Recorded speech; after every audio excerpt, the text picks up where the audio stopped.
పనికి తగ్గ రిజల్ట్ వస్తే ఆ కిక్కే వేరు. ఒకటి కాదు, రెండు కాదు, ఏకంగా 10 ఏళ్ల పాటు పోరాడారు.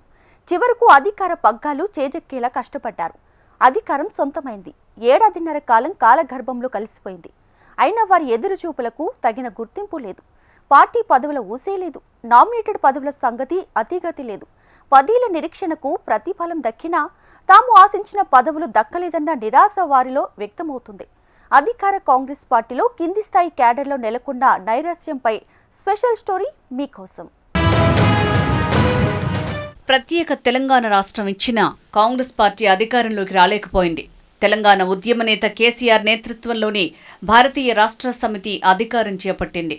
2 దఫాలు మొత్తం 10 ఏళ్ల పాటు గులాబీ పార్టీ తెలంగాణలో అధికారంలో ఉంది. గత అసెంబ్లీ ఎన్నికల్లో మనసు మార్చుకున్న ఓటర్లు కాంగ్రెస్ పార్టీకే అధికారం అప్పగించారు. తెలంగాణ అధికారం హస్తగతమయ్యేందుకు ఆ పార్టీలోని ప్రతి కార్యకర్త, ప్రతి నాయకుడు చెమటోడ్చారు.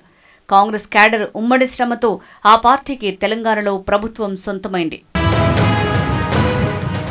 తెలంగాణలో కాంగ్రెస్ పార్టీ ప్రభుత్వం కొలువుదీరి ఏడాదిన్నర కావస్తోంది. అయితే అనుకున్న స్థాయిలో కార్యకర్తలకు పదవులు కల్పించడంలో కాంగ్రెస్ హైకమాండ్ విఫలమైందన్న టాక్ బలంగా వినిపిస్తోంది. కాంగ్రెస్ పార్టీని అధికారంలోకి తీసుకురావడంలో కార్యకర్తల కృషి మరవలేనిది. కానీ పార్టీ పదవులు, నామినేటెడ్ పోస్టులు ఇవ్వటంలో కార్యకర్తలు అధిష్టానానికి గుర్తురావటం లేదా అన్న ప్రశ్న తలెత్తుతోంది. నాయకులను అసెంబ్లీకి, పార్లమెంటుకు పంపించడంలో సహాయపడిన తమకు ఆయా పదవులు ఇప్పించడంలో తమను ఎందుకు చిన్నచూపు చూస్తున్నారని పలువురు ప్రశ్నిస్తున్నారు. నియోజకవర్గ స్థాయిలో ఎమ్మెల్యేల గెలుపులో, గ్రామ స్థాయిలో సర్పంచ్లు, ఉప సర్పంచ్లు, కాంగ్రెస్ గ్రామశాఖ అధ్యక్షులు, వార్డు మెంబర్లు, ఎంపీటీసీ, జెడ్పీటీసీలు ఇలా ప్రతి ఒక్కరూ కష్టపడి కాంగ్రెస్ పార్టీ అధికారంలోకి తీసుకురావడం కోసం పనిచేశారు. కానీ కాంగ్రెస్ పార్టీ అధికారంలోకి వచ్చిన పార్టీ కోసం గ్రామ స్థాయిలో పనిచేసిన వారికి మాత్రం పదవులు రాలేదంటున్నారు.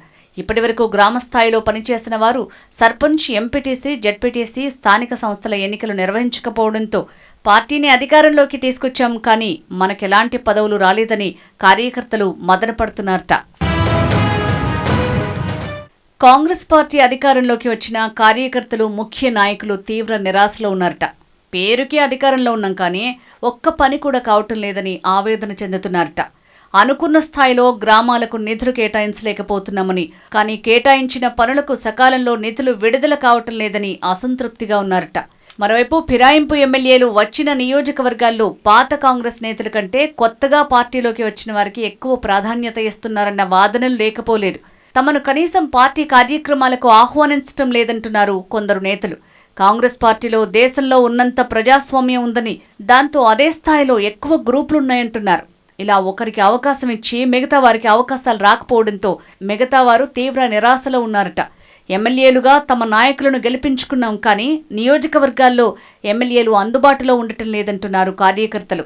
అధికారం వచ్చి ఏడాదిన్నర కాలమవుతున్నా కింది స్థాయిలో అధికారులెవ్వరూ తమ మాట వినటం లేదని వాపోతున్నారు కార్యకర్తలు.